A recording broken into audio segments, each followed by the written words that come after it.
All right, good morning. This is the Affordable Housing Growth and Development Trust Fund Board meeting. It's Friday, January 5th, 2024, and 9 a.m.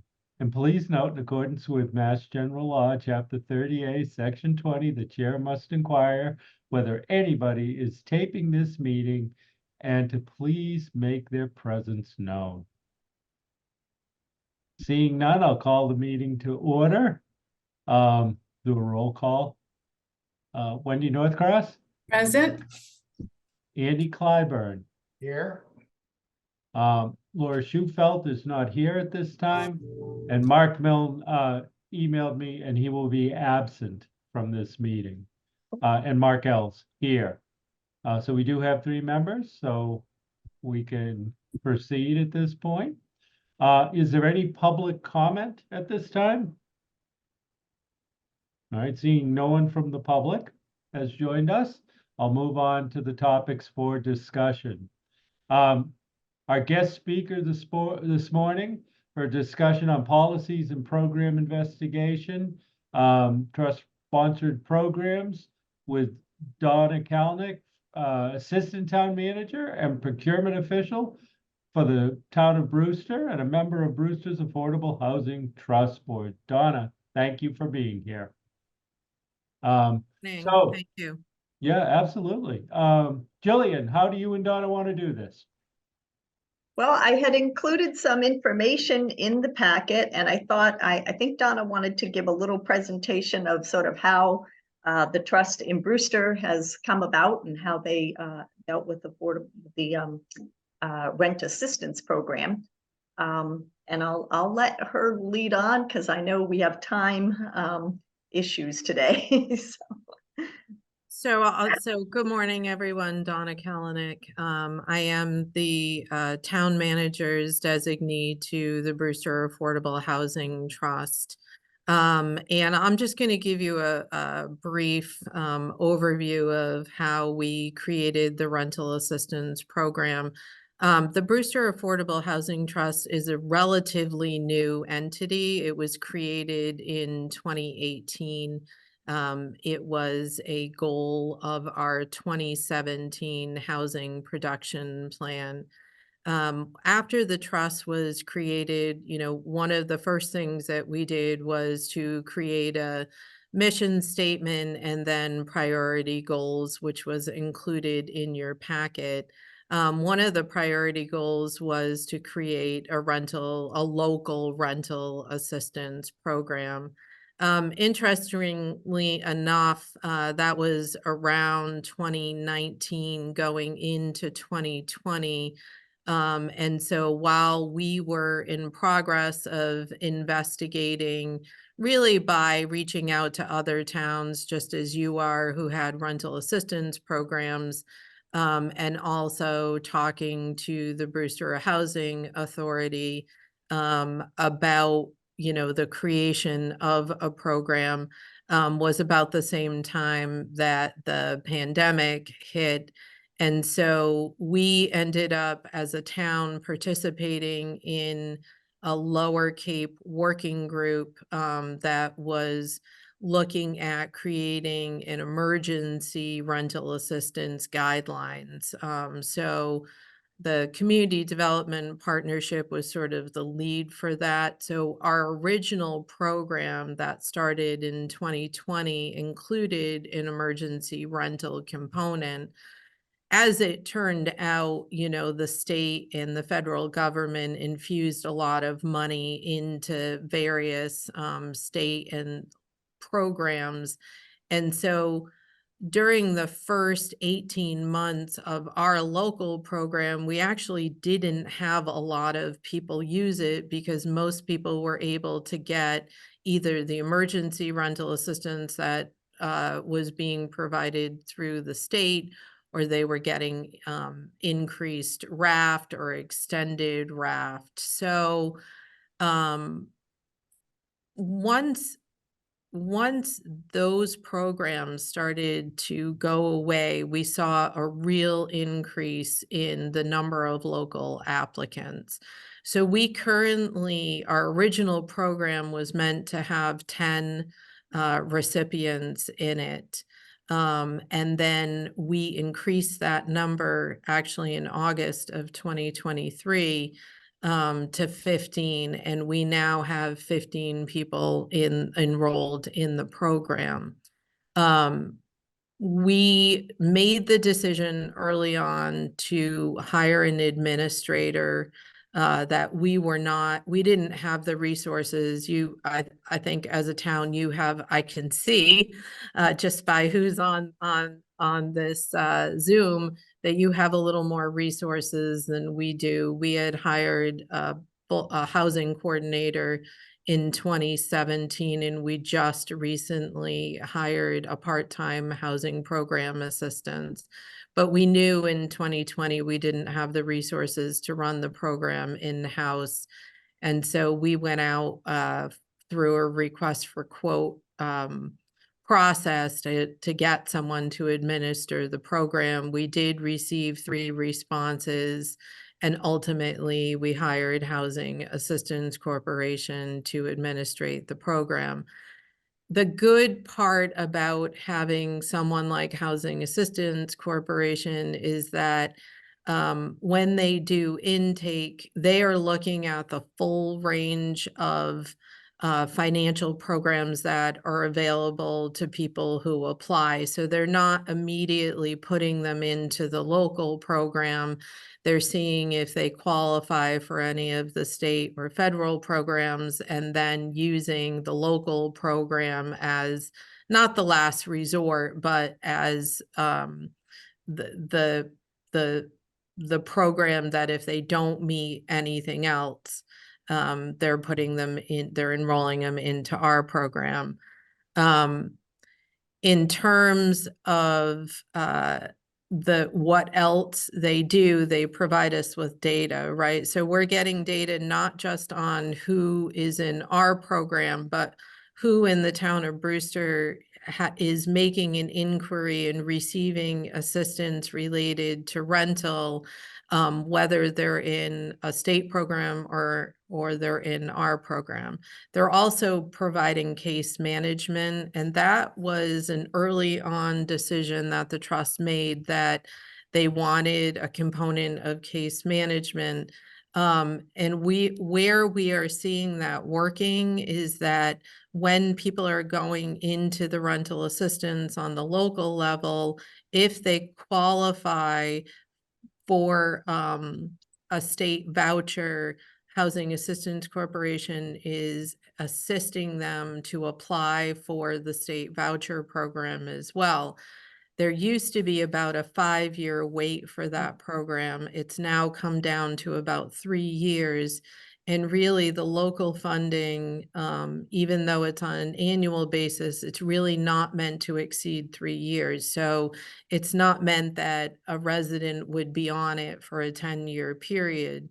So working to get them to apply to be on the wait list for a state voucher, and then providing the local rental assistance while they're waiting to get that long-term assistance, and or assisting them with some mobility if there's mobility that's possible to go out of the program altogether. Our program has not been static throughout, from the inception, even to last night. We had a trust meeting and had a discussion about whether to increase from the 15 recipients to 20. We didn't make a decision. We started an initial discussion about it, but we've been responsive to what has occurred, both with the just enormous increase in rents and the need from the time the program started. This program has been fully CPA funded. So we applied to the Community Preservation Committee. The original allocation that we received was $75,000. And then we went back and got an additional $150,000. We do expect that with 15 people enrolled in the program, that we will need to go back to the Community Preservation Committee. We have 2 times during the year that you can apply. So I think we'll probably be going back for the November town meeting next year in 2024 for additional funding, once we decide whether we're going to stay at 15 or increase to 20. Our Affordable Housing Trust is a little bit unique in the sense that we tailored our bylaw, and we have a representative from the Community Preservation Committee on the trust. That's written into the bylaw. And so we've had a really strong working relationship with our local CPC. We hold joint meetings. We've really worked to make sure that whatever programs or initiatives we're providing, and that are CPC eligible, that we're working with the CPC on what those look like. We do also have a buy down program that CPC funded. And 3 years ago, we had never been in the past, but we became a CDBG community through a regional grant that is Wellfleet, Dennis, and Brewster. And so now we have the ability to help with housing rehab and childcare vouchers. And just most recently, the town is looking at a town-run childcare stipend program as well. So in addition to the initiatives that we've had to do building, and, you know, we've had a fair amount for a small town like Brewster. We have also been pretty focused on support programs, both to help people stay in their home with rental assistance, buy down, and also we have allocated resources we are just about finished renovating a home on our SHI that suffered a flood that ultimately the trust ended up taking over rehabbing, and it's in the lottery process now for resale. So I'll stop there. I know Jill provided you with our rental assistance information sheet, our program guidelines, and the most recent trust guidelines and initiatives. We're actually in the middle of updating that. And I'm happy, you know, to take any questions that you might have.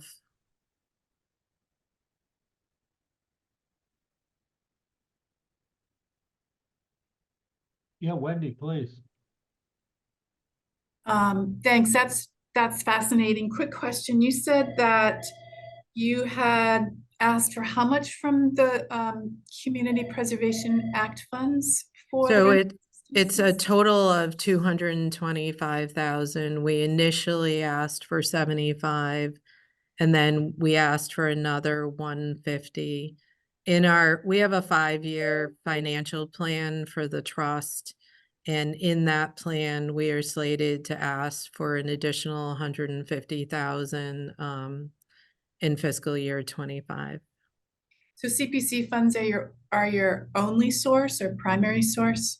No, the trust also receives 50% of the forecasted short-term rental tax. So that's a select board policy that was enacted 3 years ago. So this past fiscal year, as of July 1st, we received $500,000 in short-term rental tax.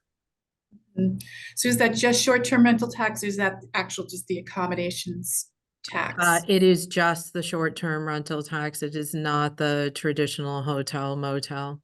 Yeah, I mean, it's all taxed the same. So you segregate it out and you track which source is which. That's great. We And do. so, but you said that you have a limited time that people can stay on rental assistance? Yeah, in our investigation of these programs, when we talk to other towns, we talk to the housing authority, generally, there's a cap at 3 years and they're recertified each year. So we just had some people who are in the program recertified for an additional year. Because I don't think that it's meant to be, for 5 years or 10 years. But it's in line with, as I said, the wait to get a state mobile voucher. Okay, yeah, that's great. And the people, how many people on your trust board? We have 7, so we have, per state law, we have a select board member, we have the town manager, their designee. We have a member from the CPC committee, a member from the planning board, a member from the Brewster Housing Partnership, and then 2 at-large residents. So our, bylaw is somewhat unique. Nice. I had one more question. I was just looking for that. But I guess I'm good. No, I like your document too. It's a nice, clear set of guidelines and rules and responsibilities. So would you call it a success? I mean, are you seeing more demand? Yeah, we're seeing more demand, but I think, one of the differences between, Brewster and Barnstable is that we have far less rental units available. And so one of the reasons we're seeing an increase is that in the last couple of years, we've brought on, almost 200 new units. And part of them, we have Brewster Woods, that was 30 units, and those are all affordable units, 30 to 60% of the AMI. That was a LIHTC program, and it's on housing authority property. But then we had a local nursing home slash assisted living facility that closed. And through a local action unit process, those 132 units, they got a variance through the ZBA. We were able to get 27 of those deed restricted. But that's a lot of units for the town of Brewster. That's 162 units that came on the market within the last couple of years.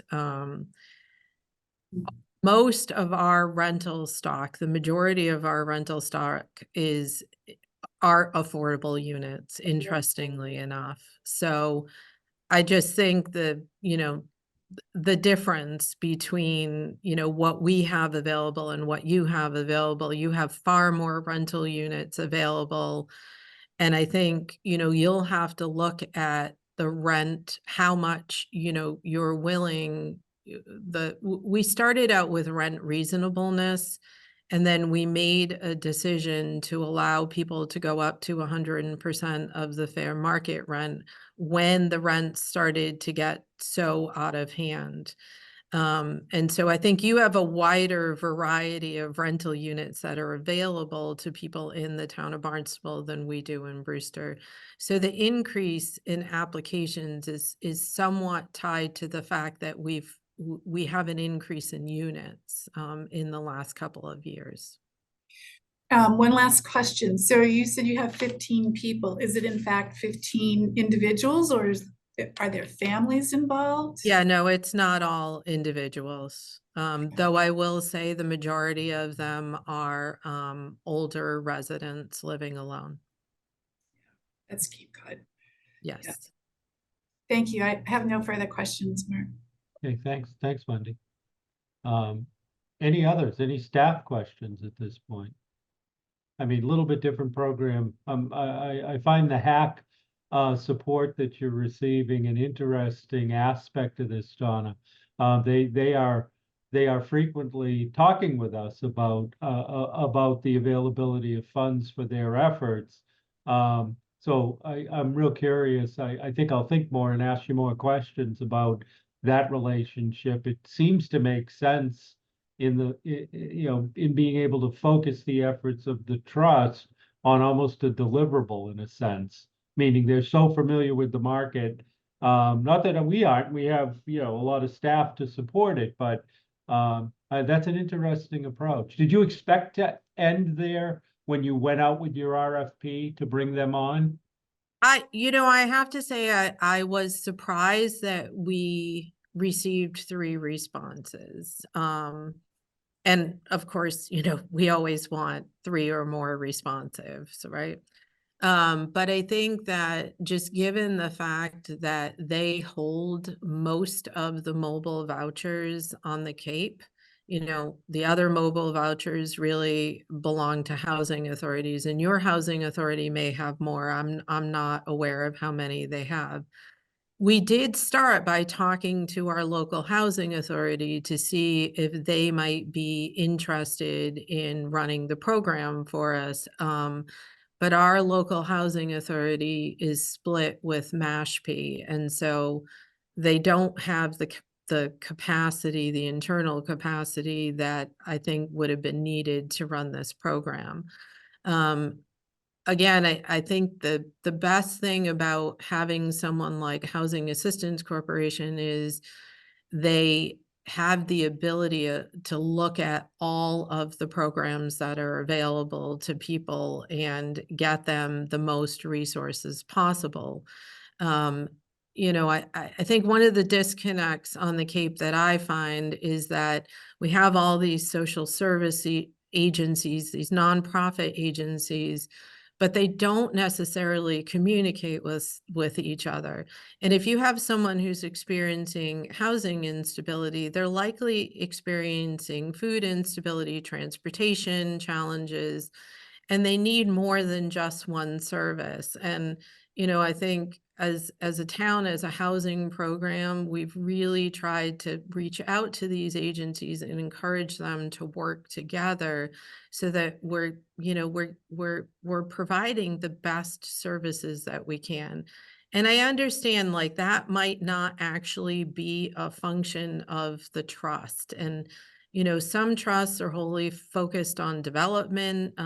Some trusts have a little broader reach.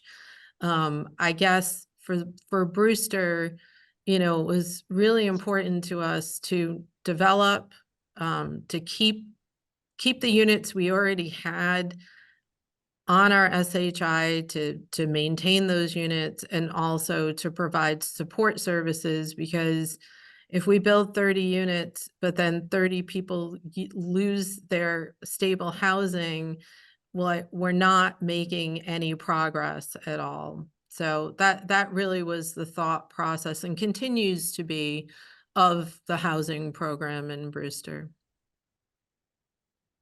Okay. Yeah, I think the structure of the trust is a little bit different than ours as well. So It I is, I yes. can see how that overlap with town services for housing would occur. Interesting. Um, Mark, this is Paula. I can't raise Paula. my hand. Hi, and I don't have a camera this morning.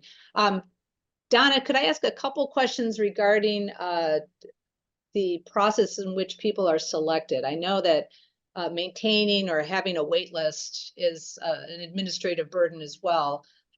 Is it a first come, first serve program, or do you have a lottery? How do you handle that part of who gets It it? is first come, first serve. So right now, since we've reached that 15, there are about 3 people who have put in applications who are in a holding pattern right now. So there's no additional demand than the 3 that you have on your wait list? That's amazing. That would be the Again, only. I think part of it is that we don't have the number of units, rental units, rental stock that other towns do, and that the majority of our stock are actually affordable units. We don't have a lot of market rate units. Just to follow up on the the nursing, I can't remember what, I should know what it's called because we have a tenant here that just came from there.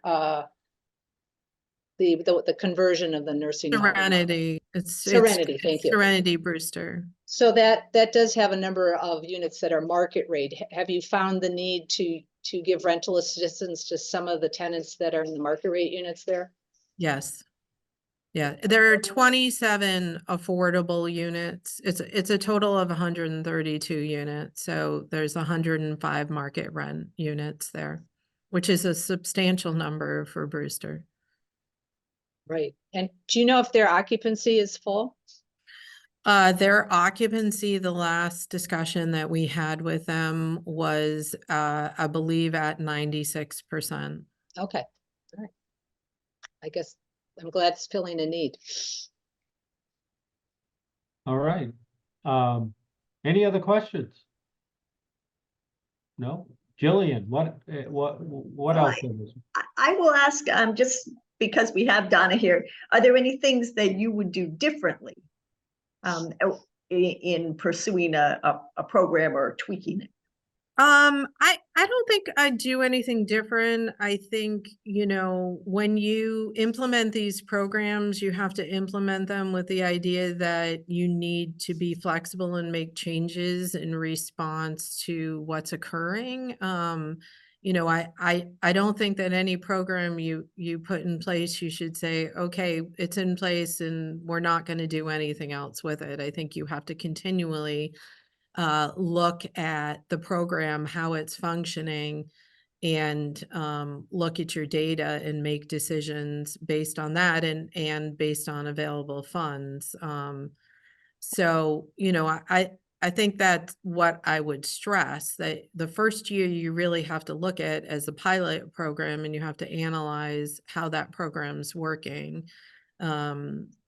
So, but I wouldn't say I would do anything significantly different. I think the trust did a good job with the process that we put in place for the program.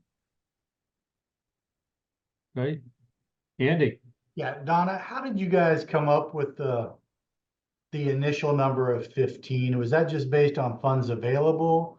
I mean, was there some apprehension that that was not going to even come close, or did you have an idea? I mean, to me, that would be very hard for us to establish that, you know, what's our initial target? The initial amount was 10, and it was a financial decision. I think in your case, you'd really want to find out how many people have some type of voucher in the town, how many units you have available. You know, I think you would likely be looking at a far bigger program than what we're running. And I think you'd need to do some deep dive on data in order to come to those numbers. I mean, we're making adjustments based on the data we're receiving now. But my guess is you have a substantial amount of mobile vouchers in the town of Barnstable. Elizabeth, you had your hand up. I did, and this follows Andy's question about overall budget. So did you approach it as X number of households and then up to $500 a month per household? So you set that cap, and do most of the households get the 500? And have you adjusted that 500 based on the increase in AMI and rents that we saw a couple of years ago? So yes, we configured the number of people we would serve and put it over 3 years because we didn't want to have people enter the program and then not have enough funding for them should they need it in the second year. And that's why we went back for more money from CPC. We have not ever, I believe there has only been one person who has received less than the $500 per month, and we have not adjusted that number. We have adjusted, as I said, the fair market rent up to 120%, but we have not adjusted what people are receiving on a monthly basis. So when you say the fair market rent, so if you will pay up to 120% a of the hundred. fair. And there's no issue with CPC on that front? Yeah. Well, Um, there has not, that has not been an issue. It's not 100% of 120% of the AMI. It's the fair market rent. And that is actually recently at the time that we did that, which was August of 2023, the state had, actually, it was a little before that. It was in the spring of 2023. The state had actually adjusted their program to those same guidelines. And that's part of the reason why we agreed to it, because that is what the state had recently done, because we all know, what rents are like on Cape Cod right now. is that Raft, Donna? The Yeah, state I believe program? so, Elizabeth. I'll double check with Jill Scalise, but I believe that's the case. Yeah. All right. I can't tell if Laura's joined us or if she's trying to join us at this point, but I see her camera come up. I see her going off mute. Laura, are you with us? I am, but I'm driving, so I'll be off camera and hopefully fully with you in 5 to 10 minutes. Did you, as long as you're safe, did you have any questions of Donna while she's here, Laura? Hi, Donna. This may have already been asked, but how concerned are you about the cliff at the end of the 3 years? So I hi Laura, good morning. I did say that so Housing Assistance Corporation is our administrator, and they are, when they're enrolling people, when they're qualifying them for the local program, at the same time, they're having them put applications in for a mobile voucher. Our understanding from Housing Assistance Corporation is that the wait for a mobile voucher has come down from 5 to 3 years, and our program is designed for 3 years. So, we're trying to work to provide the assistance until eligible residents are able to get the mobile voucher. We have had 2 people go off of the rental assistance and get the mobile vouchers just recently. So that hopefully will work. And we all know the state is putting a lot more resources into housing right now. I think if it were to go beyond, if we had people go beyond the 3 years, we'd have to reevaluate whether or not we'd continue to provide the local assistance beyond the 3 years. Yeah, that's been my concern, but also I'm sure you've said this, but how many households are you helping? So the original program was designed for 10. We increased it to 15, and we now have 15 in it. So the trust is having discussions about whether to increase that number to 20 or not. And I expect we'll make a decision at our next meeting. Okay. All right, thanks. You're welcome. All right. Just a Jill, comment Jill, for Laura's benefits. So the 15 that are currently there, and there are currently in Brewster 3 that are waiting. So again, the demand piece that I know you're concerned about. It's definitely something we have to delve into. And I guess I'll ask, how were the households chosen? First come, first serve? Yeah, first come, first serve. Oh. And we've had people come into the program, leave the program, it's only 3 years old. So we're just at that 3-year mark now. I just get concerned with first come, first serve on a fair housing, concern. with, you know, who's able to, and who's, you know, who has heard about it where, so. Yeah, That's so all. we do, and I'm happy to provide this to you. It was in our trust public packet. We get quarterly reports from Housing Assistance Corporation, and included in those reports is all of the outreach efforts that they've done.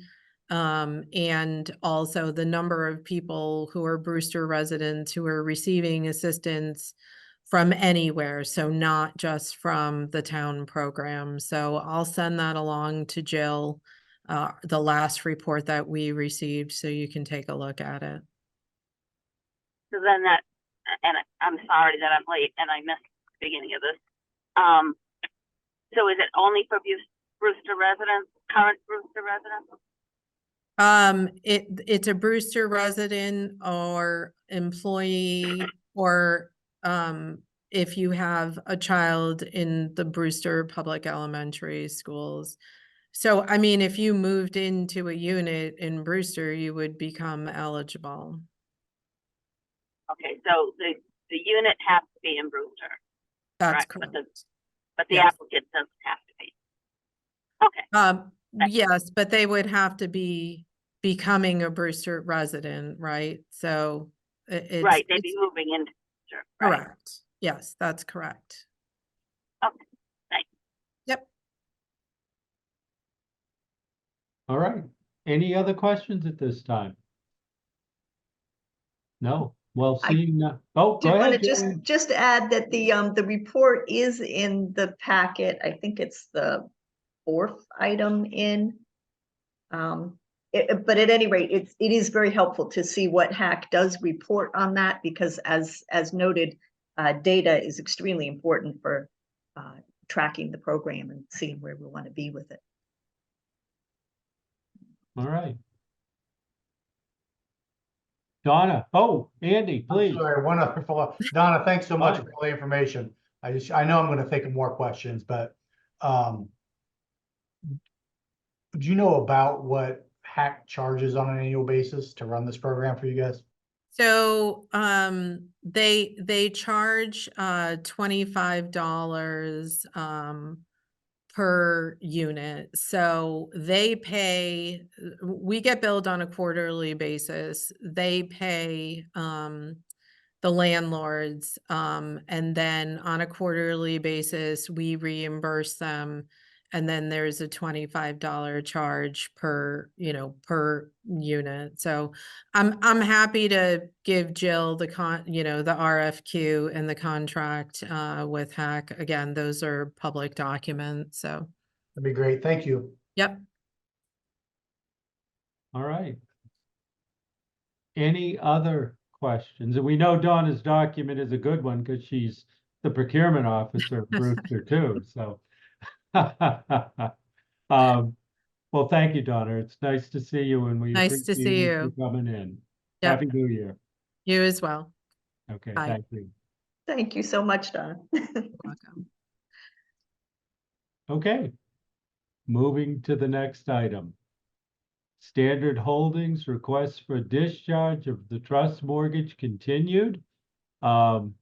Are we getting any sort of report from staff prior to Attorney Lawler on this one? Jillian? I am not sure. I did see that Charlie was on. I would think Charlie would jump in. I might. Is that right, Counselor? I see him there. Okay, we've got Karen Nover, Tom LaRosa, and Charlie McLaughlin. I'll just volunteer in my new status. I'm here to answer any questions. We did have extensive discussions prior to my retirement, and I did have some very productive and helpful discussions with Ruth as we explored some of the questions that had come up. So I'm available to answer any questions. Thank you.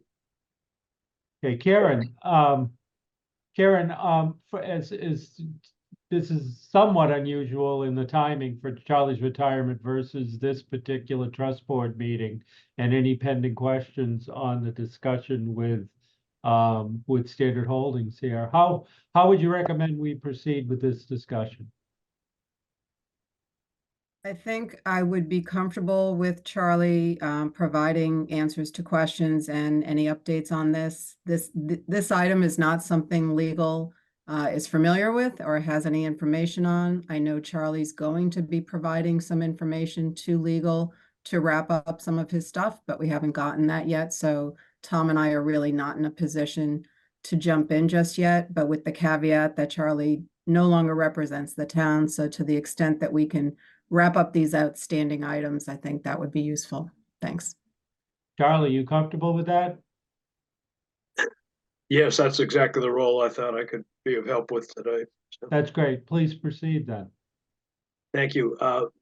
The question on this and on Jake's application for 50 Yarmouth Road is a very similar one.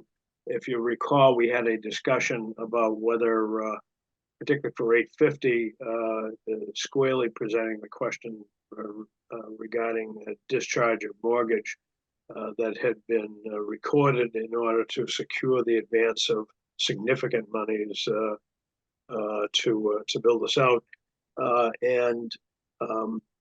We had a question from Laura, an observation from Laura. Is she still on? I don't Yes, see she her. is. She's okay. yeah, she's driving, but she's in Yes, by okay. cell phone. Yeah, thank you. Laura, if I misstated, please correct me. But the question that arose during the course of the discussions is whether the discharge of mortgage, now that all occupancy certificates have issued, the units are fully rented up on the affordable side, for that matter, for the whole project, and whether, given the fact that we have apparently achieved our purpose in advancing funds, whether it's appropriate to request the discharge. So my thought was that I expressed at the last meeting was that I was comfortable that we had achieved the purpose, but it was requested that I check back with Ruth on the question, particularly regarding standard operating procedure for trusts around the Commonwealth, given Laura's exposure to that entire market. And so I did so, and Ruth,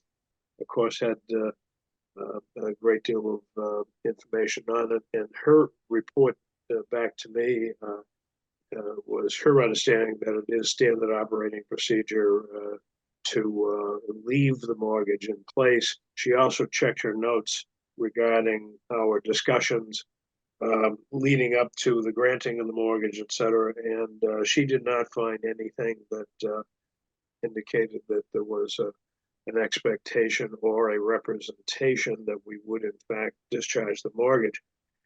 Brings us back to the question: is it required that the mortgage stay on record or not? And Ruth was equally clear that, and I concur with this, that the board has the absolute authority to consider waiving the mortgage once the project is, now that, if you will, the benefit of the bargain has been achieved. So we had this, Dave Lawler and I had this discussion in parallel with input from Bernie Kilroy, who is David's title counsel, and also Jake's title counsel. And the suggestion was that the board concern is what happens if there is, subsequent to occupancy, a violation of the affordable housing restriction, or AHR as we refer to it as, in terms of enforceability, and why should the town be burdened with the cost of going to court to enforce an entirely enforceable agreement, which is in first place, if you will, at the registry. It's senior to all encumbrances, so the trust is well protected in that. But to the extent you ever had to get into an enforcement action, why should the townspeople have to, or why should the trust have to expend its funds without any guarantee of reimbursement in order to enforce the trust document and the AHR? And that led to a discussion trying to be creative with Kilroy and so forth, that was there any middle ground? And the middle ground that seems to be strict arrived at as an option for the trust to consider is to amend the affordable housing restriction to include full cost of collection in the event that any action is necessary to be brought in the courts to enforce the affordable housing restriction. And a second option that would mimic and that, by the way, is not a guaranteed outcome. If you keep the mortgage in place, there's no guarantee necessarily that you're going to be awarded your attorney's fees. If we had an amendment of the housing restriction that made it abundantly and crystal clear that in the event any action in the discretion of the board or the trust is necessary, they would be entitled to our costs of the action. That is an advantage to the trust that is less clear in the mortgage if you had to foreclose on the mortgage. The second question then was, if as we all know, and from exposure over any wide range of matters, that there are folks who just hate government, don't like to be told what to do, and there is always the possibility that someone anti-government type could come in and thumb their nose at us as a subsequent owner of the property. And the advantage of the mortgage could be that you have the opportunity in some way to achieve foreclosure on the property. Although, as Kilroy points out correctly, it's an unusual situation where you don't have a monetary enforceable number on the mortgage because it's a grant and the mortgage, and Laura's shaking her head, so we can talk about that. But the discussion that resulted was, I believe, an agreement that we could word the amendment to the affordable housing restriction to include the option on the part of the municipality to recover the full amount of the grant if in the opinion of the town, it desired to do that. Ruth finally then checked, and she does have a precedent for that type of recovery in terms of a dramatic and unrelenting violation of a grant. So that's the background. I think the bottom line is that it provides an opportunity for the removal of the. I think the consensus was that it's a good option to have for as an alternative to the mortgage, and might actually, in some respects, perhaps be better. So, thank you. Andy, What's the recommendation? I don't think we're looking to have another robust discussion. What's being recommended? I think the board has the opportunity to vote thumbs up or thumbs down on either discharging the mortgage for this matter or retaining it in place. If, however, you do wish to discharge the mortgage, we need to hear from Attorney Lawler confirming that he is agreeable to an amendment to the AHR that would provide for collection cost and possible recapture of the grant amount. If I may, no, not yet. Wait a second. sorry. That's fine. I'll get apologize. right to you. Laura Schufelt, please. Thank you, Mark. So a couple things. First, it's not a grant. It can't be a grant under the anti-aid amendment. We have to get something back in return. I think Mr. Lawler would argue that what we get in return is a restriction. However, the restriction is required by the zoning. We got in return a buy down of, we paid for them going to 50% AMI. That's the way it was always portrayed in our discussions. And we did that because we have said, and we have a policy that we will not, that we don't fund units that are required as inclusionary units. So keeping with our policy, we wouldn't have funded this at anything at 65% AMI because that was required under the zoning. So our money was put in as a financial gap filler, not as buying the restriction. And in order to secure that money we need to have collateral. We need to have the mortgage in place to secure that. It's precedent, we have done it.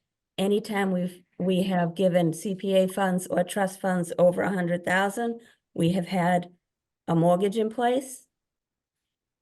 Any public funding source does the same thing. It secures your funds. The affordable housing restriction, although it allows EOHLC and the town to enforce, EOHLC has no enforcement powers. Therefore, if they were to enforce, they have to go to the AG's office. It doesn't happen. So they send, lawyer letters hoping to get their own way. This is a way that we secure our funds. We have $1.4 million in there. This also prevents any owner or subsequent owner from overfinancing the property. And we all know that real estate is cyclical and there will be a downturn at some point. So we need to protect our $1.4 million and we need to protect the 50% AMI. And the mortgage does that. Okay, Charlie, and then I'll go to David. I have a question. And well, first of all, any other board members with other statements or questions? Charlie, is what Laura is sharing with us accurate, relevant to past precedent on our policy? Meaning, what have we done in the past year? Yeah, I believe it is accurate, and Ruth's exposure to projects that were funded outside of the trust, I think reflect that policy as well. Ruth and I had a robust discussion on it, and she does agree, however, that there is that if you amended the affordable housing restriction and discharged the mortgage and amended the affordable housing restriction, as I've indicated earlier, that you would have an enforceable document that would allow a clawback, if you will, of the monies if it's worded properly. So you do have those two options. From a developer standpoint, now I don't want to speak for the developer, but I think it puts the developer in the same place. But the discharge of the mortgages and Laura's right.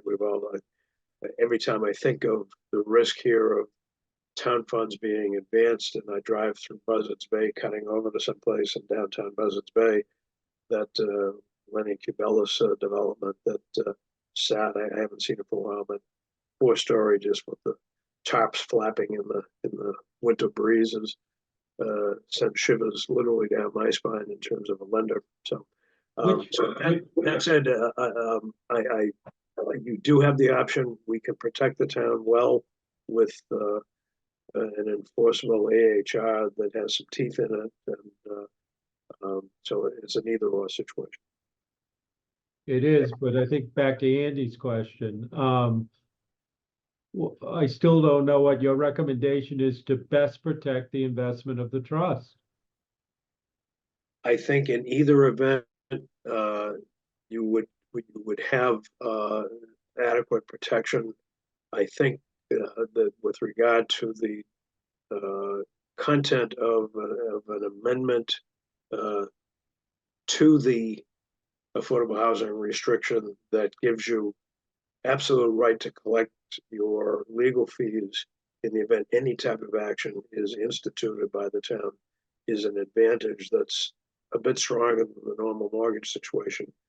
It also, I think, creating a clear right of clawback for the grant monies that is less clear on the mortgage side when you truly get into a mortgage foreclosure, and what the land court might or might not do, and what relief might be available in a mortgage foreclosure is clarified if we go to the amendment to the AHR. So my druthers, if I was sitting there, I would be prepared to support the amendment. But you're in good shape both ways. I think the AHR gives you a little bit more leverage and more clarity. Okay, I'm gonna keep going with board members and then we'll go to David. Laura? I would just say that having a mortgage in place and the threat of having a default on that mortgage is better protection than getting legal fees back to have to enforce something.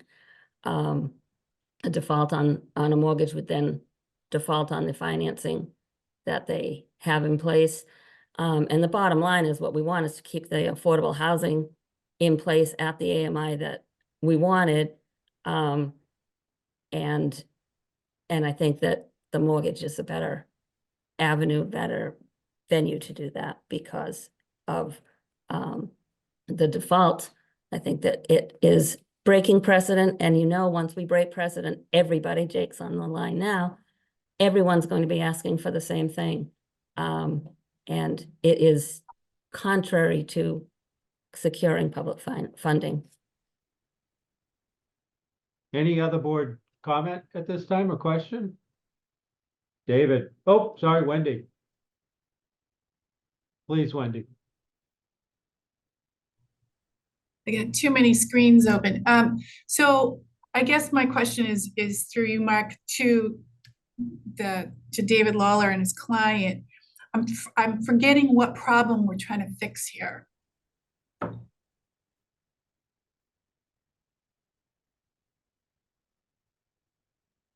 Could David be allowed to tell us what we're trying to fix? Yeah, okay, really what from a standpoint, if I may, Mark? Absolutely. That's a great question, Wendy. Thank you. Really from as the developers are with, financing and another mortgage out there and dealing with their bankers and whatnot, it assists them having this mortgage removed on a financial, on the books with other projects and ratios and other things like that from a business standpoint.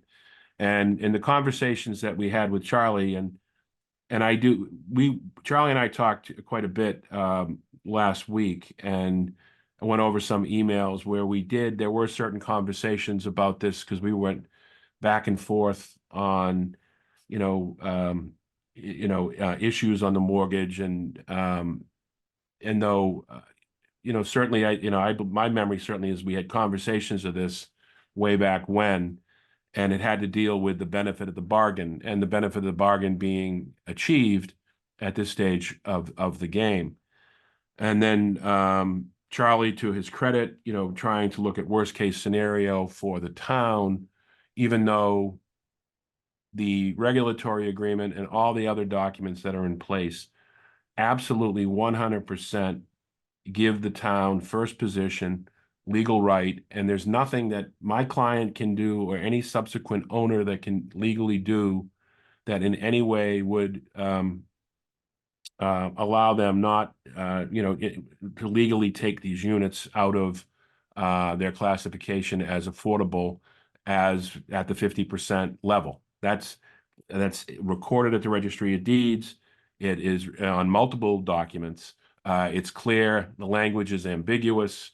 I mean, it's completely unambiguous and absolutely 100% clear. Now, Charlie's scenario is, well, someone gets there and thumbs their nose at the law and says, we know we're wrong, but we're still going to charge whatever.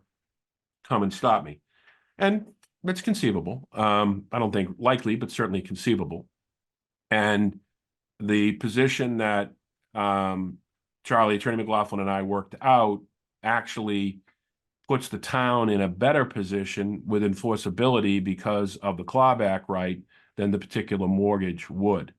And, and I keep hearing well, this is the way it's always been done, and, to the, so that way, therefore, we need, we shouldn't change it. I mean, that argument's been made for centuries, and then ultimately things get changed. Just because they're always done one way doesn't mean they can't be changed. And in reality, if this puts the town in a better position than it initially negotiated for back 3 or 4 years ago when we started this thing, sounds to me to be a win-win, where my clients get the financial flexibility to have the mortgage removed, and the town finds himself in a slightly better position, a little clearer position with respect to not only getting funds, but apparently now the mortgage is unclear because the benefit of the bargain has already been achieved. That if something were to catastrophically to happen, would the town be in a better position to claw back the 1.3 or whatever the amount was? I would say that under our scenario, which we agreed to, it would be. So really, this is, an instance where we think that the trust would be reasonable to allow this. I also spoke with Mr. Attorney McLaughlin, Charlie, about the process, and I asked, is this something that if the board could vote on up or down, and if they voted in favor of our request, that they could just be subject to legal, dotting the i's and crossing the t's and coming back with a document based upon their approval. And I don't want to put words in Charlie's mouth, but I think he thought that was, certainly could happen. So ultimately, this request is, seeking to remove something that really has already been paid for. And with respect to the comments about the tarps flapping in the wind, well, there are no tarps flapping in the wind. The roof is on. It's 100% occupied. All the affordable units are full with people at the 50% criteria. And that was a very difficult thing to do. That, if it was at the normal criteria, we would have had 500 applicants. Instead, we had 26. Now, there 26 resulted in 10 great people moving into our facility, and that's worked out great. And it's fulfilled a need. And lastly, about the process on whether the criteria of these monies being loaned, this trust, certainly when this started, now the economy's changed a little bit. I'm not sure this project would have taken place without these monies. That's how tight at the time this project was on the budget. So with respect to what the town gets, the town received 53 beautiful units, 10 of which are affordable at 50% AMI. That's what the town got, and the benefit, because obviously we've talked about at great length the need for housing, in Barnstable, Cape Cod, the Commonwealth of Massachusetts, the whole United States for that matter. And this is towards that goal. And so this is a developer who is looking at other things, wants to certainly, one or both of them want to continue working in the town of Barnstable, have a project ongoing in concept right now. And this is to assist them to have the financial means to continue to provide housing to the citizens of the town of Barnstable. So Yeah, I guess, recommend that you approve based upon the legal and my office working out the documents and, obviously to the satisfaction of Barnstable Legal. okay, thank you. I'm sure there's more discussion to come. I think just in response to one comment, David, certainly for us to be successful, we need to be able to adapt, certainly, and when other options present themselves, I hope reviewed either in the trust or beyond in the town as, certainly willing to look at them for their merits and then incorporate them where appropriate.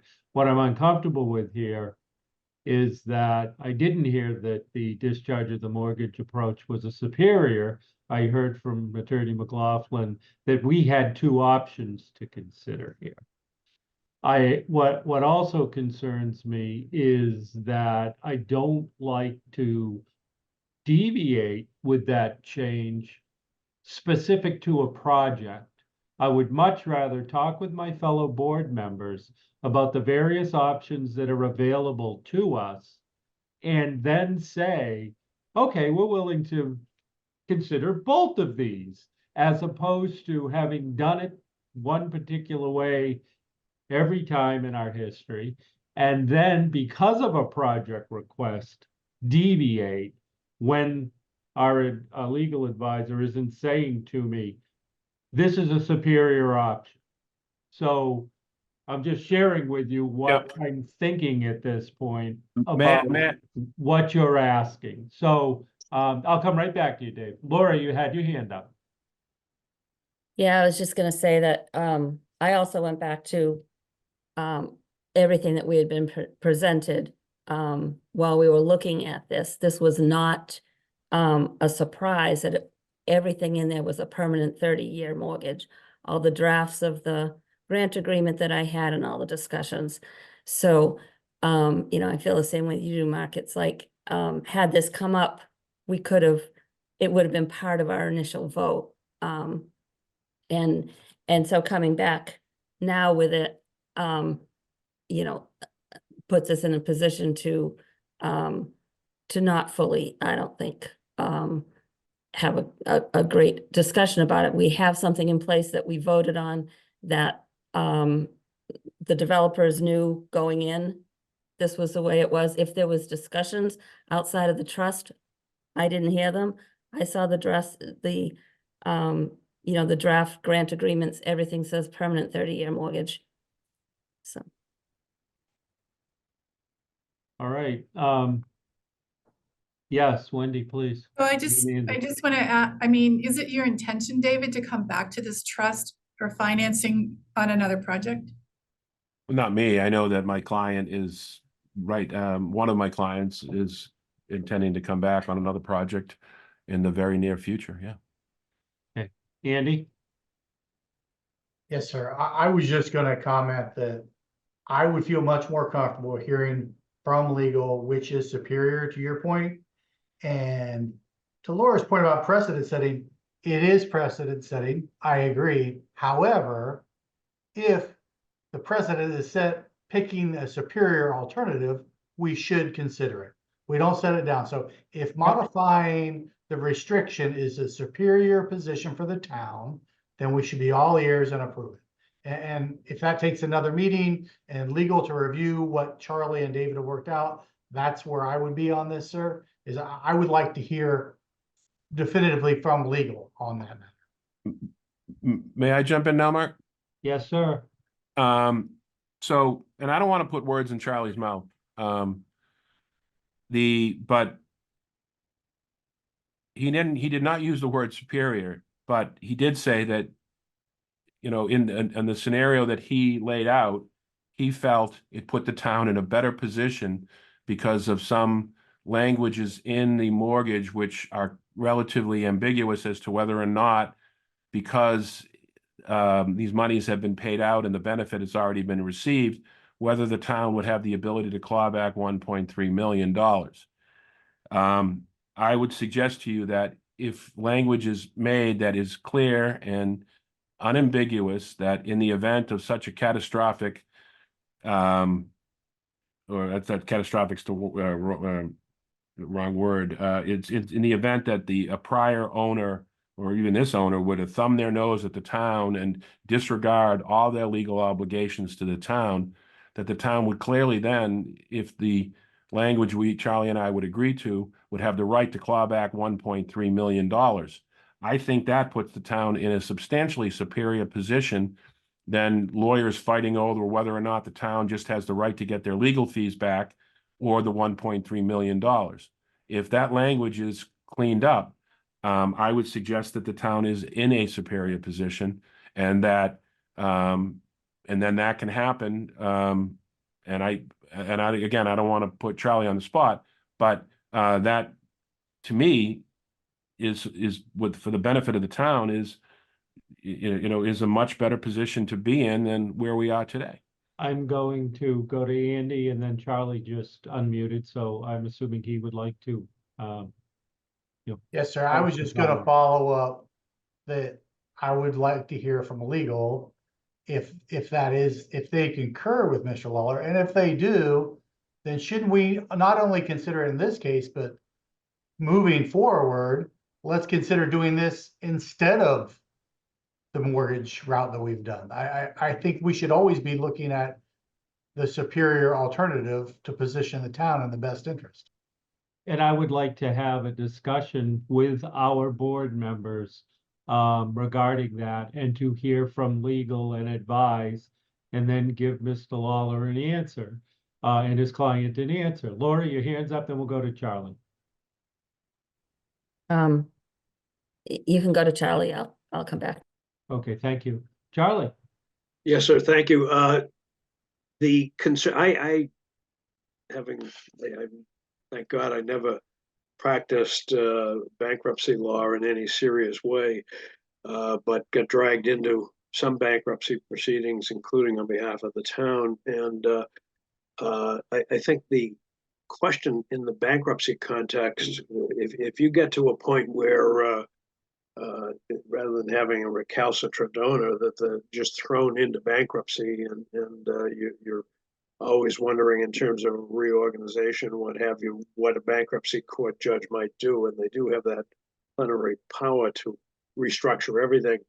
I think having one of the first questions I might anticipate a bankruptcy judge asking me is, counselor, what do you want me to do with this affordable housing restriction and your grant money? And as one of the bankruptcy first priorities is to establish where your claim is and the nature of your claim. Some have superiority over general contractors, et cetera. And certainly a mortgage is a superior claim generally. But the question is, what does that mortgage secure?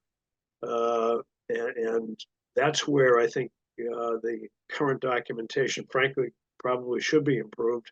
I'd certainly welcome a chance to have this discussion with Tom and Karen and with Kilroy involved. But my greatest concern, I guess, is once you've now got at least on an interim basis the benefit of the bargain, and you're fully leased up and so forth. We've done a pretty good job of getting our money out there and protecting it while the project was under construction.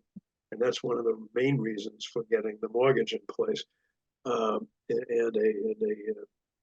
very tight controls about dispersing those funds. But if I picture myself in front of a bankruptcy court judge, where does your claim stand if it's this amorphous, non-monetary complaint that the town has, and wanting to assure that we've still got the benefit of the bargain. And I think being able to make that clear that we granted, to Laura's point, we granted money in anticipation of an ongoing obligation to have affordable units in there in a project that is actually funded appropriately and so forth. I think that type of clarity would be a resolution that would be helpful in a bankruptcy court proceeding or any other type of collection proceeding. Where are you in the pecking order in terms of monies advanced by subcontractors, by general contractors, et cetera, et cetera? This type of certainty with clear clawback language, I think, would be worthy of consideration and might make the document more superior. We've also, I'll just throw out, if the discussion is to continue beyond today, Bill Moorman, who's Boston counsel, has been very helpful to the town on a couple of major bankruptcies that and might be able to offer his professional expertise if there is concern on that. Yeah, thank you, Charlie. Laura, your hand's up. Yeah, through you, Mark. If I could ask Charlie a question. Absolutely. Charlie, in a situation where the first mortgage, if we kept the mortgage on the way it is now, and with the, well, let's say we take the mortgage off and we have the clawback provision in the restriction, what would happen on a foreclosure if the developers or owners had refinanced and monetized the 1.4 that we granted? So they refinanced over, so they didn't have 1.4 left in equity. I may need some help with the question. When you say, are you suggesting a repayment of the 1.4 on the refinance, or? No, so if there's a foreclosure on the first mortgage. Yeah. And the first mortgage is a 90% mortgage, and what's left in equity isn't 1.4. Would the clawback come first or would the mortgage come first? I'd really want to defer to bankruptcy counsel on that, but my understanding is, that we would, if we're recorded in first position with an AHR with a clawback, and the amount of the clawback is monetized right in there, and the rationale for this is well supported in the amended AHR to whereas this is how we got here and this is what we're trying to protect. I think it would retain that senior position, but I would. That's a sophisticated bankruptcy question. Yeah, I have a more basic fundamental decision-making process sort of statement here at this point, if I can, as chair. You know, I want to consider what's being asked, but right now my answer is no. So I need more time. If it's an equal, it doesn't have to be superior. If it's an equal position that we can take on this, then I want to consider it and include it in this and future actions. But at this point, I don't have the information to make that decision. So I would like more time. I'm not looking to delay this. I'm looking to be able to provide a logical answer to what I'm being asked. So I'm No sharing that objection to with that my at all. fellow board members, and I'm saying it in front of you, David, because I would like you to be patient so that I can make a good decision. Mark, I have never, I don't think I've ever come across an unreasonable request by you. We are absolutely willing to go to another meeting or two if necessary, and whatever this board wants, and my job will be to get you a little bit more information and make you more comfortable. Thank you. Thank you very much. I appreciate you acknowledging and working there. Board members, based on what I've just said, what is your feeling? Wendy, please. I was going to suggest getting a second opinion. I'm glad Charlie mentioned that idea, and I think that might give us some of the clarity you're seeking. I think it would help me. Okay, Andy, Laura, any Yeah, I comments? was just gonna suggest, I think that Charlie and Tom and Karen need to have some transfer of information, and then if legal is willing at the next meeting to give their recommendation, or however long that takes. All right, Laura. Yeah, I agree. I think that's the only way we're gonna move forward. Great. Okay, so I would like by next meeting, and Jillian, please coordinate with our legal staff, certainly, to be able to have a meaningful discussion regarding the additional option that would be added to our consideration, and therefore perhaps be the alternate that we may consider in this case. I would like to have as thorough of a discussion at the next meeting. So either later in that meeting or the following meeting, we would be able to make a decision relevant to this request. Is that reasonable? Yes, please, Jillian. Question, are you seeking the language or some proposed language at this point of that, what that wording would be for the clawback and the amendment to the affordable housing restriction? Is that, Yeah, I guess, I need to think. I don't want to give you Okay. a quick answer. If we I have it, think of it's course we will. more that I want to hear that we don't just have one way to approach this. We have two equal ways. And then certainly to Laura's points, if we progress through discussions that would lead us to an end, so to speak, why would we deviate from that end? So now we could look at two as we progress. Now, at some point, there's going to be this sort of discussion where we've made the decision to have two rather than one. And therefore, the Attorney Lawler is asking his question, and we would consider whether we would go to the other and therefore have these two options in the case of securing this sort of, this 1 point, how much was it? 1.2 or 1.4? 1.4. I also have a question. We keep bouncing back between the term, it's not a grant, it is a grant. What's the significance of that? Does that change the way we approach this? That's not for anybody to answer right now, but those are the sorts of things that I would hope as a board, we would have a discussion as we contemplate adding another approach to this. Any other discussion? Yes, sir, Andy.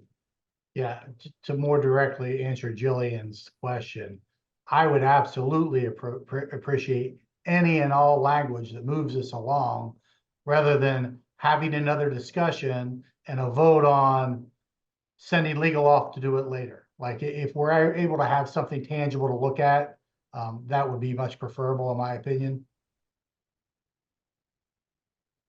Thank you. Any further discussion? So now, am I dealing with Karen or am I dealing with Charlie on this, or how does that work? I'm gonna have Karen, Charlie, talk with each other. Julian will be in that loop, and then we will reach out to you in the very near future, David. But you know, at this point, Karen is legal for town of Barnstable. So I would look to Karen and she will give that answer. Okay. Certainly, obviously, well, again, happy to work Yeah. with you both. Thank you. Thank you all. Thank you for your patience. Believe me, I appreciate it. I don't want to give you an answer at this point, David. No, I understand. I completely understand, and my client does as well. Okay, Big- great. it's a We big issue. appreciate that. Thank you. Thank you, everyone. Okay. Moving on to the next item. Requests for phasing and changes to grant agreement for Linnell Landing, 50 Yarmouth Road, CCR Holdings. Jillian, at this point, I assume it's going to be you and Charlie and then Jake on this discussion. Is that correct?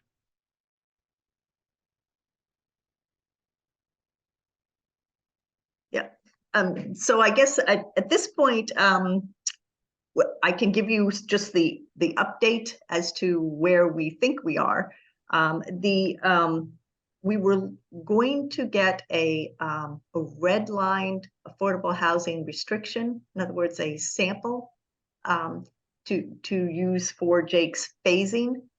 Also, I believe that the question that keeps coming back up is with the 100% AMI, where those are not going to be counting in our subsidized housing inventory, they would be counting as community housing. There's going to be, I gather, a little bit of a disconnect with Executive Office of Housing and Livable Communities, because they would be normally monitoring affordable deed restrictions, but not necessarily fair market. So I guess that's part of the issue with that. We do not have a full grant agreement yet, because we're still talking about phasing this.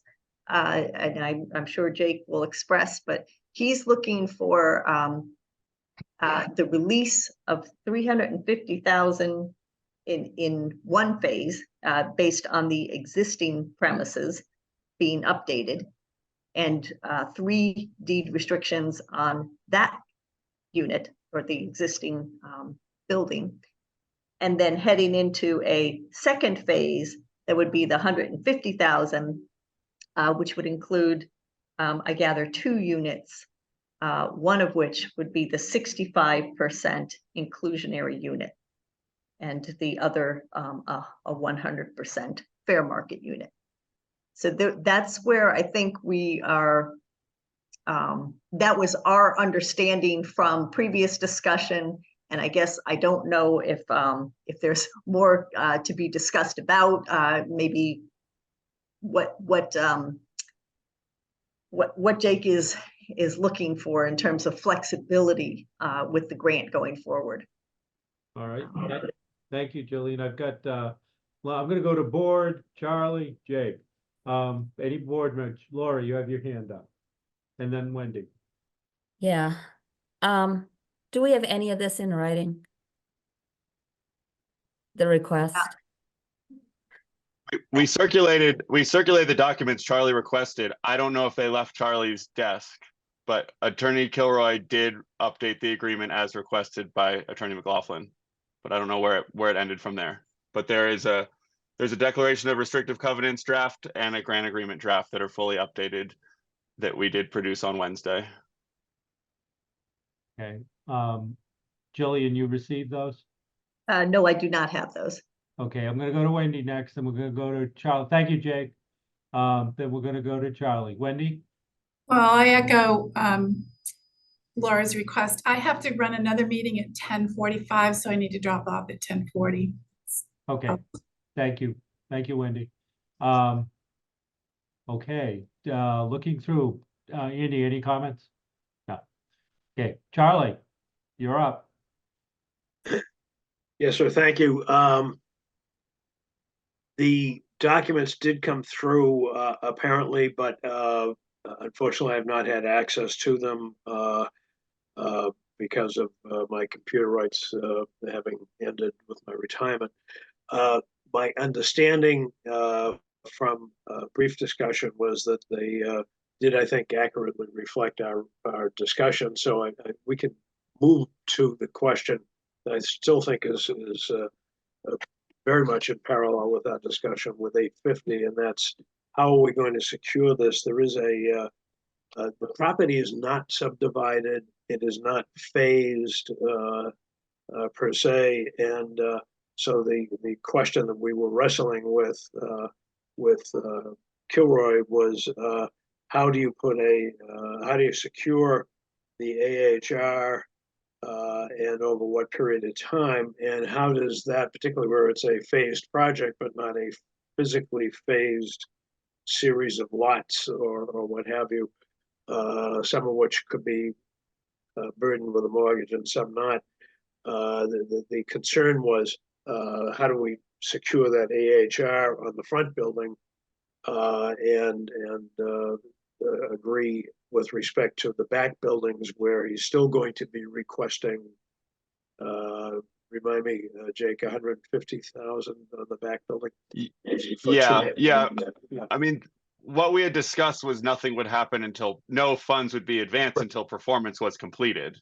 Yeah. I wasn't asking for any money up front for either situation, either the affordable housing restriction on the 3 units and the construction fully completed, fully leased up before any funds would be advanced on the back end. And that is correct. And so I think this is perhaps a little bit easier to answer with respect to, I'm just looking at an email that came in from Aaron. I think it's easier to answer. The question is with the front building enjoying occupancy certificates, it's fully restored apparently, and fully rented to folks who, if they applied, excuse me, would be income eligible.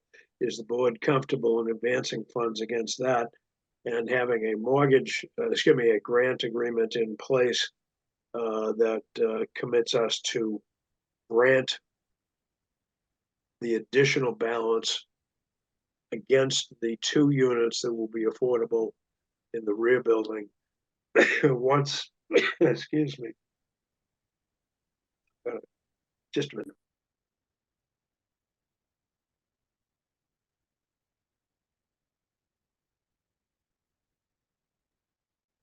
Once the occupancy certificates have been built, occupancy certificates have issued, the lottery has taken place, and the units are rented up in the back, and that is the proposal in front of you, and I'm certainly very comfortable in recommending that. We're not going to be advancing dough until you have that. We just need to make sure that the affordable housing restriction and or the mortgage is secured in first position. Do we, I have a question, Charlie. Do we have the documents in front of us in draft for you to make a recommendation relevant to those documents to the board? I would be comfortable making that recommendation at the next meeting through Karen.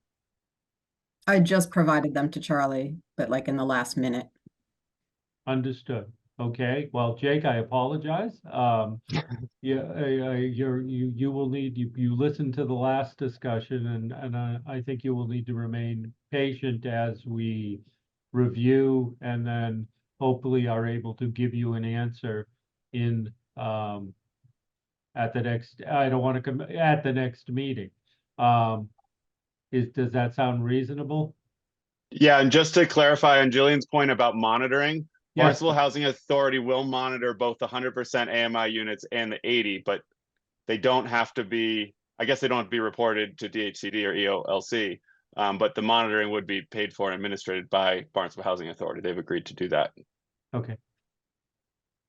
Laura or Wendy, I know Wendy, you gotta jump, but or Andy, any questions as we hopefully move to a final draft version so that we can give Mr. Dewey an answer?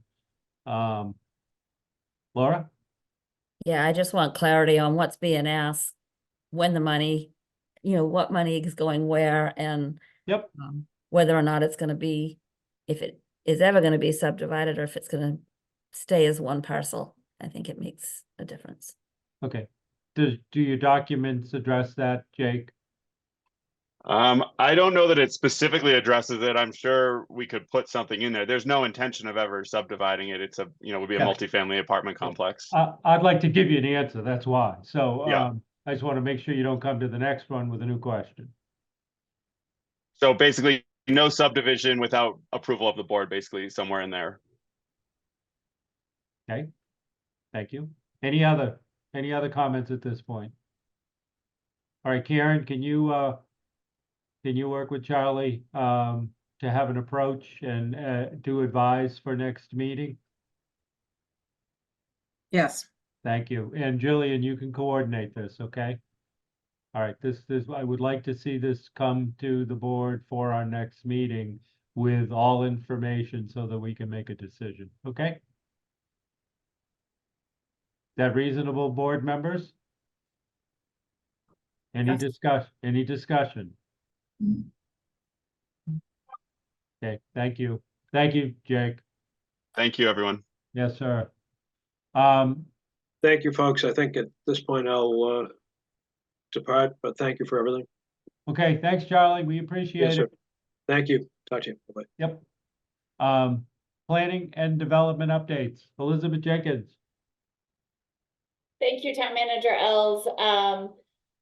I have limited updates for the board today. I did want to report in on progress on the completion of the housing production plan. We introduced that plan and progress to date to our local comprehensive planning committee at their last meeting, and we'll be bringing back a discussion of housing strategies, specifically as they relate to planning, zoning, and land use back to the local comprehensive planning committee at their next meeting, which will be January 25th.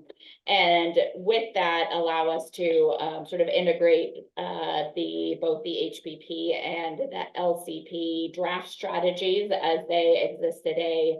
And then we will proceed with review on the housing production plan, presenting it, I'm sure, to the trust as well as to our planning board and housing committee for additional feedback and finalization. So we will provide an updated timeline on that soon, but certainly wanted to bring to this board's attention the discussion of housing, again, as it relates to land use at our next local comprehensive plan meeting.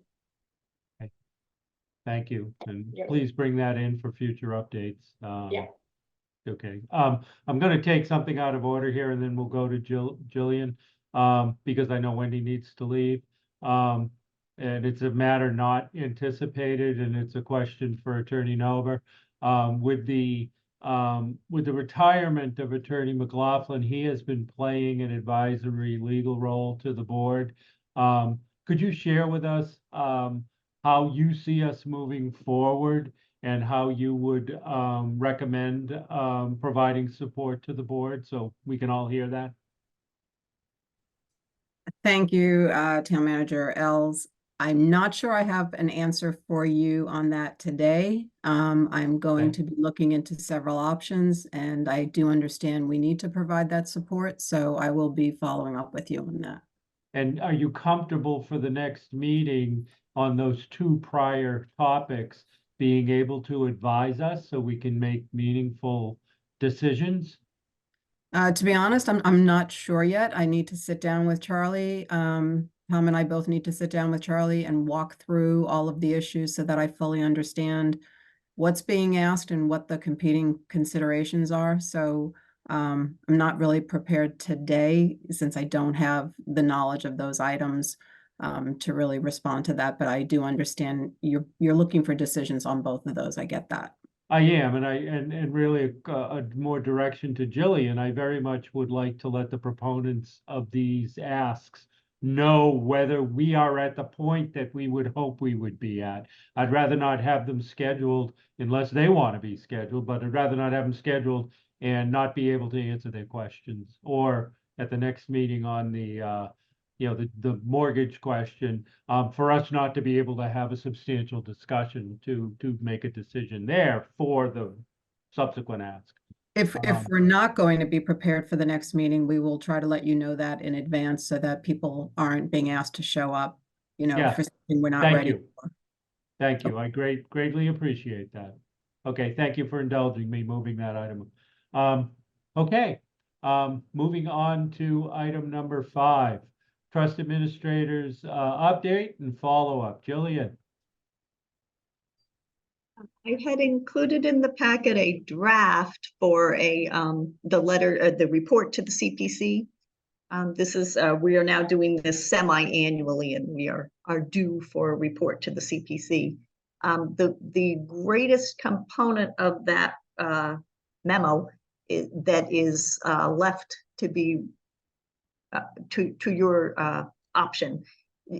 I was going to include information about the town's progress on other housing, where we are in particular. I was going to give them some information about in the pipeline, building permits for multifamily, some information like that. I don't have that data.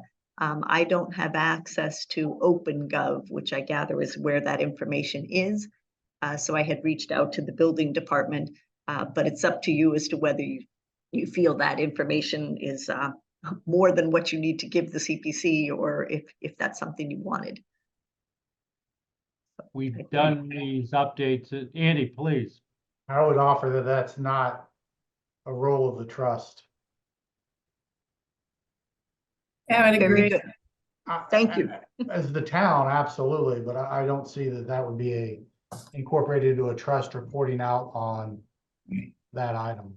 Oh, and if you want to provide it for context, Jillian, you don't have to go to building. We keep a multifamily residential development report updated on our website could simply link to that for reference if you wanted, but I concur with Andy. Very good. So then I guess that would be if people have a chance to look over just what that memo is stating, and if there's any comments or corrections that people have. Otherwise, and I had changed it slightly as coming from me to you and the CPC. But I get, in other words, through in the past, those have come directly from the chair, signed by the chair to the CPC. And I just wanted your feedback on as to whether that you want to continue in that method, or if you want those to come from me to you. We've been successful in the reporting so far. I would hold that course. Very good. Okay. That was it on item 5A. 5B is a letter of appreciation that I had drafted for you in appreciation of the 18 years of service from Attorney Charles McLaughlin. And I will keep that here in the office if any people would like to support that, but I ask for your support to sign that letter. Yeah, I mean, I could certainly do it with, circulate it and draft in case anybody wants to add. And then I'll certainly sign that as chair. Absolutely. Thank you. Thank you very much. That was all I had for updates at the moment, and I await further directions. All right. Thank you, Jillian. Okay, approval of the minutes from December 19th, 2023. I'll move approval. Second. Any discussion by board members? Laura, did you have? No, okay. Seeing none, I'll move to a roll call vote. Wendy Northcross, Yes. Laura Schufelt, Yes. Andy Clyburn, Yes. Mark Ells, yes. Thank you. Topics for future meetings. Well, we've got one from our discussion on item number 2. That's a priority for me, Jillian. Beyond that. Yes, sir. At some point, perhaps not the next meeting, but I would like to have a follow-up discussion on what we got presented from Brewster today and the possibility of us creating something similar for Barnstable. Okay, Elizabeth Jenkins and Jillian, is that something, obviously, that kind of, they because, the one thing that I like that discussion, but we're also different in the way we're structured. So I'd really like Jillian and Elizabeth maybe to digest that a little bit and see if, from looking at both, or even any others that you want to consider,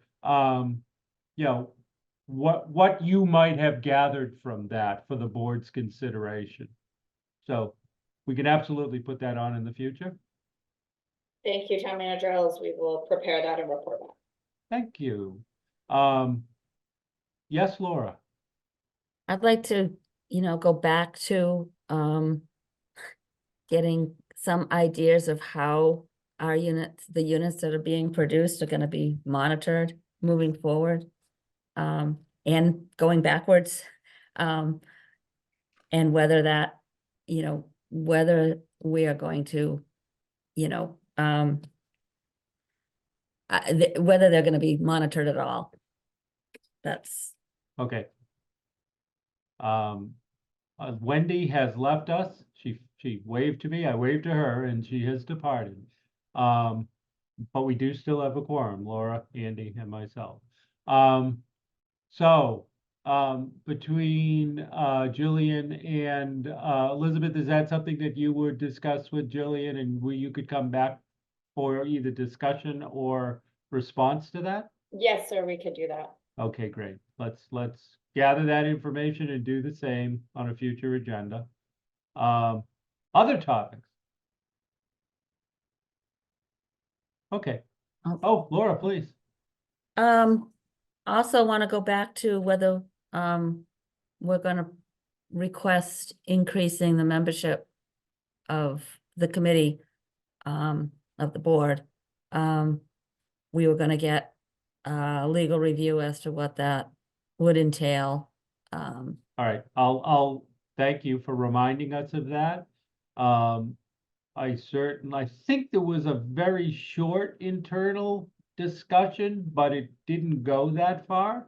So what I'd like is for legal, Jillian and Elizabeth to discuss, and come back to me with a recommendation. I thought it was interesting in looking at Brewster's, Laura, that, I mean, you served with two hats in a sense, both from a housing and a CPC perspective.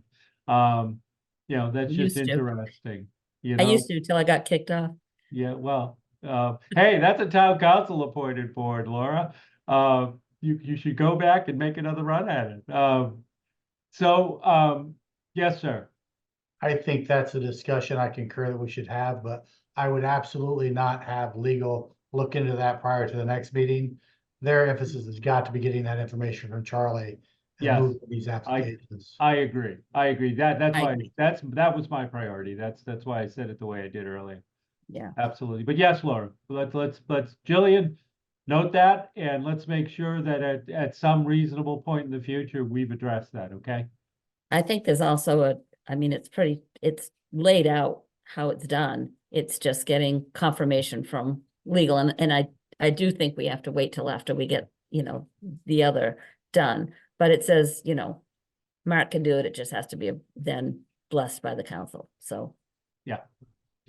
But again, I got a new leadership and I want to, talk to legal, new leadership and make sure that what we're doing adds value. Yeah. To the board, quite honestly. Okay. Any other? Seeing none. I think I've already done my matter not reasonably. Oh, yes, Laura. Do you have any matters not Sorry. reasonably anticipated? Or are we back to number 7? Sorry, this is more of a informational than anything else. You may or may not know that in the new bond bill, there is a commission being formed for looking at seasonal communities and what incentives and products could be put into place, similar to what's done for gateway cities, which we already take advantage of. But I just want to know that in my professional role, I'm closely monitoring and participating in policy decisions around that seasonal communities. So Mark, maybe you and I can have some conversations, and Elizabeth, about what you see as would be. Okay, yeah, let's set that up. Let's do that. Julian Sear just mentioned that along with other items to me Friday afternoon, so. And I sit on a on a committee that he's formed to discuss those issues as well. Okay, yeah, he wants to hear from, me, but us. Yes. So I'd very much appreciate your and Elizabeth's input, okay? Okay, thanks. Thank you. Other matters? I'll make the Seeing- motion to adjourn. Thank you, sir. Do I have a second? Second, Thank you, Laura. Roll call vote. Laura Schufeld, yes. Andy Clyburn, Yes. Mark Ells, yes. Thank you all.